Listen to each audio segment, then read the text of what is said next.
Haunted photo album discovery. I found the photo album in the attic while searching for childhood memorabilia to reminisce over.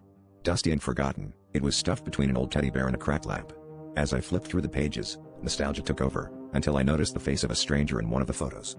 It was an old family gathering, one I distinctly remember because it was the last with my grandfather. But in the background, a man I didn't recognize stood partially obscured by my uncle. His eyes seemed to lock with mine, and the more I stared, the more it felt like he was aware of me. At first, I thought it was a trick of memory, a forgotten friend perhaps. I shrugged it off, but curiosity got the better of me. With each glance, the stranger's position changed subtly. I could have sworn he was moving closer, but I dismissed it as paranoia. I took a photo of a photograph with my phone, thinking it might help me figure out who he was.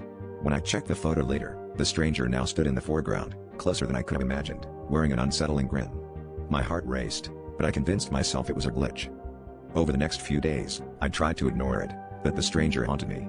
Every time I looked at the photo album, he was closer, and his expression more menacing. I asked my family, but no one recognized him. Desperation drove me to research the house's history, thinking he might be a previous owner or a local legend. Nothing. And then, one evening, I felt a cold breeze as I sat alone in my living room. The photo album opened before me. I looked up, and there he was, emerging from the shadows, stepping out from the pages of my life. My scream lodged in my throat as he reached towards me, the grin widening into a grotesque smile.